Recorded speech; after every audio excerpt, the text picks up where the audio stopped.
ากาศยามแรงๆเนาะพี่น้องเห็นป่ะอันนี้จะแม่นเราเข้าเขาเจ้าเนาะพี่น้องเนาะทุกคนจะมาเราอาณาต้องมีเราเข้าเขาจะมาเอาใบตองกล้วยกับหัวหน้าเนี่ยพี่น้องตอนนี้นี่ใบตองกล้วยสิมกป่าพี่น้องเมนูเพิ่นจะเฮ็ดมื้อนี้นี่เนาะพี่น้องเนาะมกป่าเนี่ยพี่น้องเห็นบ่บรรยากาศของเฮือนจองของกระเจ้าจะเป็นเฮือนครัวเนาะเราจะมาเบิ่งอันนี้คือเราเขาเนาะเห็นบ่โอ้โหเราเขาเพิ่นนะพี่น้องปวกกินจนสิเบิดแล้วเนาะนี่คือบรรยากาศยามแรงๆเนาะพี่น้องเนาะจะไปเบิ่งธรรมศาสตร์โคตรงามมาดิพี่น้องเนาะธรรมศาสตร์โคตรงามมาดิเห็นบ่เด็กน้อยลินนะเพื่อน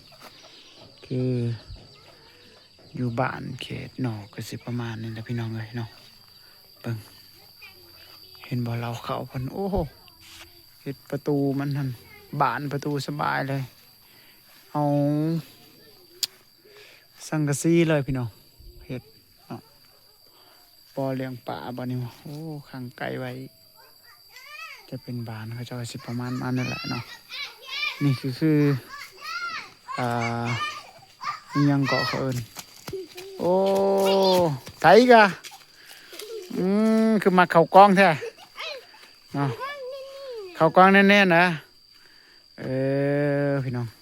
หลานน้อยเพิ่นจะเข้ากองเนาะพุ่นบรรยากาศของบ้านเห็นบ่โอ้พี่น้องปู่เห็นบ่สิประมาณนั่นแหละบ้านเนาะอันนี้จะเป็นบ้านเรือนของเขาเจ้าสิประมาณนี่แหละพี่น้องเนาะ14เนาะนี่คือบรรยากาศจากเขาจะมาเอาใบตองกล้วยแล้วเขาจะเมื่อนั่นเนาะเมื่อกับพ่อนาเพิ่นคือบรรยากาศยามแรงๆเนาะสิเมื่อเฮือนบรรยากาศยามแรงๆเนาะพี่น้องเนาะจะเป็นภูมีแต่ภูมีแต่ผาโคตรงามมาเลยนะเห็นบ่วิวนี่ธรรมศาสตร์สวยสดงามมาเลยเนาะนี่ทำเอาใบตองกล้วยทางเข้ามาทางนี้พี่น้องกินพี่น้องเห็นบ่บรรยากาศของบ้านเฮือนของกระเจ้าก็สิประมาณในไรพี่น้อง FC เนาะคือยามแรงจะบึงพานะโคตรสูงเลยบรรยากาศโอ้โหพี่น้องสุดยอดลายรถไทยเพิ่นพี่น้องซื้อเนาะเป็นบรรยากาศนะพี่น้องเนาะนี่จะเอาจะมากลับไปเฮือนหัวหน้าเพิ่นคืนเนาะพี่น้องเนาะนี่คือเส้นทางเขาบ้าน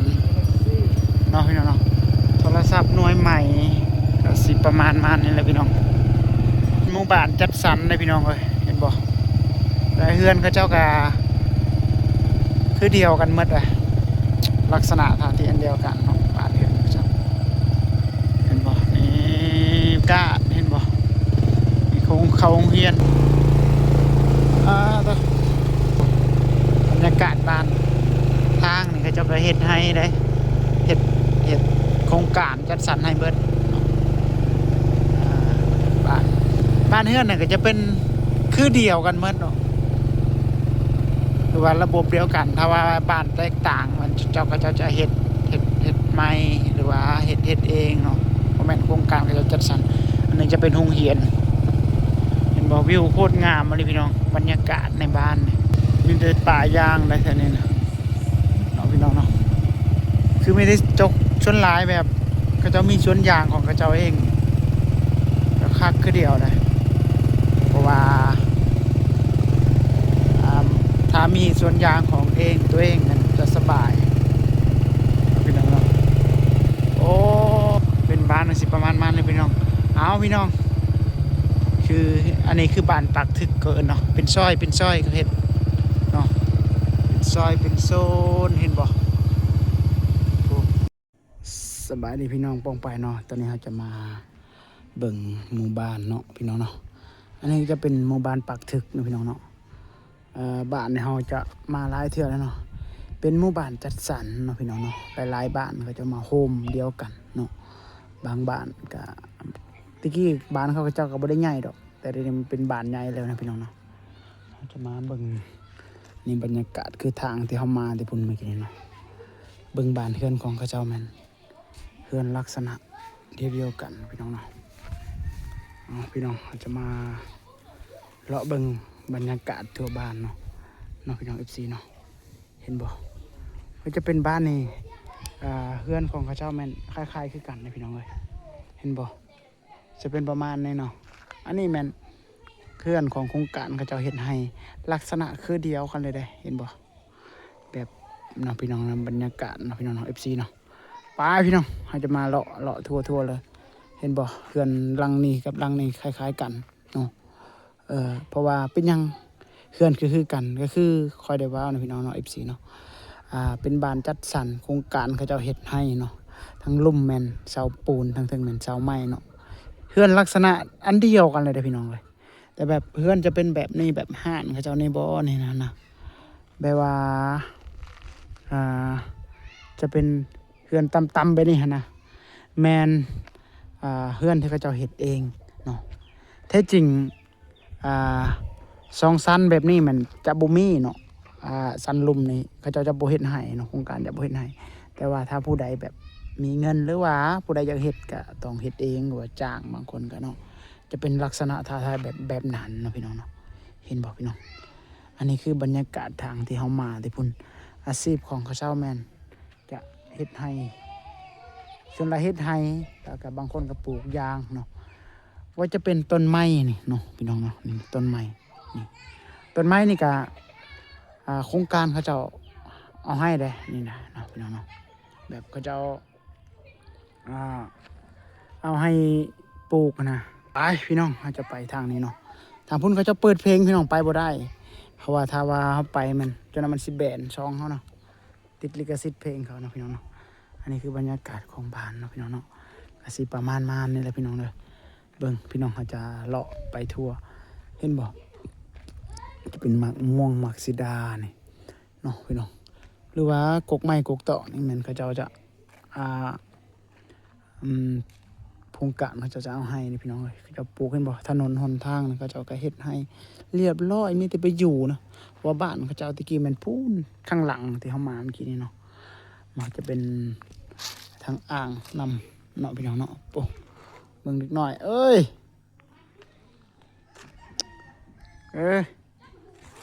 ตัวแก่เสียอีกพี่น้องเห็นบ่อันนี้เขาจะว่ากกไม้ยังเกาะไปยังไม้ขยุงบ่ไม้ขยุงเป็นราคาที่เขาจะปลูกเองเนาะเป็นไม้ขยุงเวียดนะพี่น้องเนาะไปพี่น้องเนาะเราจะขึ้นไปทางนี้เนาะไปหอดโน่นพุ่นพี่น้อง FC เนาะถ้าว่าเฮือนไว้นี่แม่นเฮือนเขาจะเฮ็ดเองเนาะโครงการเขาจะบ่เฮ็ดให้แล้วก็แต่ละหลังเขาจะเฮือนเนี่ยเขาจะอันนั้นไอ้ใดพี่น้องเลยเนาะสมมุติว่าครอบครัวนึงนี่ถ้าว่าเจ้าบ่แยกสมโนครัวจากสูตรจะอยู่2 คน3 คนถ้าว่าเจ้ายังบ่มีครอบครัวเขาจะบ่เฮ็ดให้เนาะเขาจะเบิ่งตามสมโนครัวเขาเก็บเอาสถิติว่าเฮือนหลังนี้มีครอบครัวแยกจากเฮือนละบ่เขาจะจึงเอาให้นะพี่น้องเนาะเขาจะจึงเฮ็ดให้เฮือนเนาะเห็นบ่เฮือนจะเป็นลักษณะอันเดียวกันเลยกว้างเติบได้พี่น้องไอ้บ้านนี่ปุ๊จะเบิ่งไปห้องพุ่นเห็นบ่ FC สุดยอดลายพี่น้องเนาะพี่น้องก็สิ่งหนึ่งก็คือบ้านเนี่ยมันบ่มีขี้ตมคือบ้านอื่นบางบ้านเนี่ยเขตนอกนี่มันมีขี้ตมพี่น้องเนาะเบิ่งอันนี้ป้าอันนี้ก็เราสิเฮ็ดเฮือนนะแต่ว่าถ้าว่าเฮือนหลังใดแบบมีสมโนครัวยังบ่ทันได้ลงเฮือนอยู่แต่ว่ามีสมโนครัวแล้วเขาเจ้าจะจัดสรรให้แล้วก็มีเฮือนให้ตอนทำอิฐเนาะแต่ว่ามันหลายปีแล้วพี่น้องเนาะเขาเจ้าจะเฮ็ดอันนั้นเนาะพี่น้องอันน่ะเฮือนจะจัดสรรให้ตะกี้พูนบ้านเก่าเขาจะ2-3 บ้านมาอยู่บ่อนเดียวกันแต่ว่าใหญ่เด้อไปบ้านเขาว่าประมาณ200-300หลังคาพี่น้องเห็นบ่จะเป็นกกไม้กกมังม่วงโครงการเขาจะเฮ็ดให้หมดพี่น้องเอเชียเนาะจะเป็นไม้ขยุงของเวียดนามบ่นี่ใครเฮาก็บ่ฮู้คือกันเนาะพี่น้องเนาะเราจะไปเลาะไปหอนโน่นพุ่นเนาะพี่น้องเนาะแต่อาชีพเขาเจ้ามันจะปลูกยางพาราแบบนี้เนาะพี่น้องโอ้โทรศัพท์มันเตือนแล้วพี่น้องเลยเพราะว่ามันความร้อนพี่น้องเลยมันร้อนอะไรเนาะมีห้องน้ำมีครบชุดเลย ก็เจ้ามีน้ำประปาได้พี่น้องเขาเจ้าจะเฮ็ดให้หมดได้เนาะเพราะว่าเป็นโครงการเด้จัดสรรให้เนาะเห็นบ่นี่เป็นบ้านเฮือนของเจ้าของเฮือนบ่อยู่พี่น้องเขาก็จะบ่เข้าไก่เนาะบ้านเฮือนก็สิประมาณนี้แหละลักษณะท่าทีเดียวเป็นล็อกไผล็อกมันเนาะเป็นอ่าพื้นที่ไผพื้นที่มันเขาแบ่งจัดสรรให้เรียบร้อยที่อยู่เฮือนหลังนี้น่าจะแม่นเขาเฮ็ดเองแล้วแยกเฮือนเนาะจะเป็นลูกเตาบ่สิประมาณนั่นแหละพี่น้องเอ้ยเนาะคันว่าบางคนมีสมโนครัวเรียบร้อยแล้วเนาะจะแยกออกแม่นสามารถอ่าได้เฮือนหรือได้ดินเนาะแต่บางคนเฮ็ดสมโนครัวบ่ทันเขาเจ้าจะบ่แยกให้พี่น้องเนาะโอ้โหพี่น้องโอ้พี่น้องเอ้ยมันยังมืดๆในโทรศัพท์นี่มันยังวะพี่น้องเบิ่งวิวงามมันจะมีภูพี่น้องดูภูเนาะพี่น้องเจ้าจะเลี้ยงงูโอ้โหโอ้หญ้าหลายได้อยู่บ่อนนี้งูนี่ก็ซ้ำสิกินเบิ่งเห็นบ่เฮือนสีมันก็สีอันเดียวกันมันก็เจ้าเฮ็ดแต่รังตัวนี้แปลกประหลาดใหญ่กว่าหมู่นี่รังตัวนี้ใหญ่เลยเขาเจ้าเฮ็ดสงสัยแบบคือสิแม่นเฮือนใดครอบครัวใหญ่ๆมันก็เจ้าจะเฮ็ดให้ใหญ่ๆเนาะตามเบิ่งท่าทีเนาะพี่น้องเนาะหรือว่าเขาเกาะเองเนาะก็บ่แน่ใจแต่ว่าเฮือนนั้นธรรมดาเฮือนนั้นประมาณ12เสาเนาะเขาเจ้าเฮ็ดแบบนั้นมีห้องน้ำพร้อมติดหลังเนาะแล้วก็ถ้าผู้ใดอยากก่อทั้งลุมนี่ก็ต้องเฮ็ดเองเนาะโครงการก็จะเฮ็ดให้ทั้งถึงเนาะว่าโครงการของเขื่อนไฟฟ้าบ่อนบ้านเก่าเขาเจ้าน่ะน้ำท่วมเขาก็เลยบ่ได้เฮ็ดพี่น้องเนาะเอาพี่น้องอันนี้คือบรรยากาศของบ้านเนาะไปพี่น้องมีเห็นบ่ดอกกงไม้นี่คักเลยแล้วเขาปลูกอ้อมเป็นดินไผดินมันเลยปลูกไงเนาะเป็นโซนนี่เป็นนี่ก็จะเป็นถนนหนทางไปนี่พี่น้องโอ้โหโอ้ยมักม่วงยั่งอะไรพี่น้องนี่จะมาเบิ่งพี่น้องเห็นบ่นี่จะเบิ่งวิวพี่น้อง FC อันได้น้ำนั่นแหละเนาะพี่น้องเบิ่งสิให้พี่น้องได้เบิ่งเราจะซูมให้พี่น้องโอ้นั่นได้วะเนาะพี่น้องเนาะมันล็อกเลยพี่น้องเห็นบ่ผู้น้ำไม่น้ำแบบน้ำเขื่อนนั่นแหละแต่ว่ามันท่วมเลยนะท่วมแล้วตามเบิ่งเนาะน้ำมันลายแต่ยามแรงเขาจะเฮ็ดนาแสงนะอยู่หั่นเนาะว่ายามนี้มันท่วมเบิ่งหมักม่วงโอ้ยามนี้ยังมีหมักม่วงพี่น้องเบิ่งหมักม่วงโครงการเอาให้มันนั่นเนาะพี่น้อง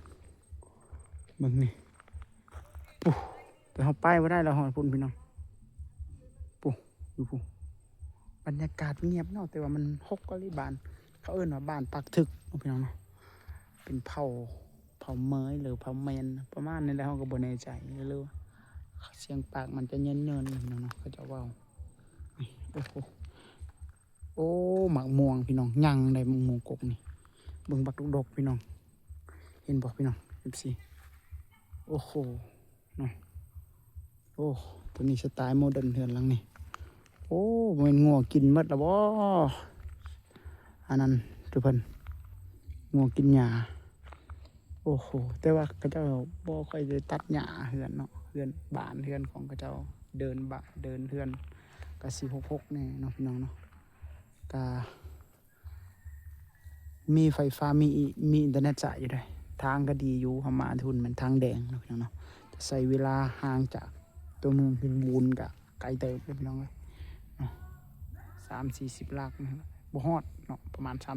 30ขี่รถก็ไกลเติบปุ๊พี่น้องนี่คือบรรยากาศเห็นบ่ที่โอ้เบิ่งมะม่วงดกเลยพี่น้องเอ้ยเห็นบ่นี่โอ้โหเรือนอันเดียวกันมันได้สีเดียวกันมันเขาเฮ็ดเห็นบ่แต่มันแปลกอันนึงบ้านนี่เขาเจ้าเฮ็ดอย่างพาราเนาะสวนยางนะโอ้ยหลายพี่น้องเอ้ยสวนยางมีวัดเด้บ้านอันนี้อยู่เทิงพุ่นเนาะพี่น้องแต่อันนี้จะเป็นเฮือนบ้านเฮือนของเขาเจ้า โอ้โหเขื่อนหลังนี้งามเลยสิแล้วนะเบิ่งงัวกินหญ้าอ๋อพี่น้องกาจะให้พี่น้องได้เบิ่งบรรยากาศของบ้านปากทึกเกินเนาะผู้สาวขับรถดิพี่น้องเนาะพี่น้องเนาะฝากพี่น้องกดไลค์กดแชร์กดติดตามเพื่อให้กำลังใจได้พี่น้องเด้อในการเฮ็ดคลิปตอนต่อไปอันนี้ซื้อโทรศัพท์หน่วยใหม่เลยพี่น้องเอ้ยโทรศัพท์เก่านะเห็น FC ได้เข้าไปเบิ่งแล้วเขาคอมเมนต์เฮาว่าอ้าวคือแบบวินหัวนะขอโทษขออภัยเพราะว่าโทรศัพท์เก่าเฮานะมันเพ่พังนะมันจะเป็นเราเข้าเขาเจ้าได้พี่น้องเห็นบ่แต่ละเฮือนต้องมีเราเข้าติดโตเนาะพี่น้องเนาะโอ้ยักกินงัวนั่นนะเอาพี่น้องคลิปนี้ก็จบใช่ไหมเนาะฝากพี่น้องกดไลค์กดแชร์กดติดตามเพื่อให้กำลังใจในการเฮ็ดคลิปตอนต่อไปเนาะอันนี้คือบรรยากาศของบ้าน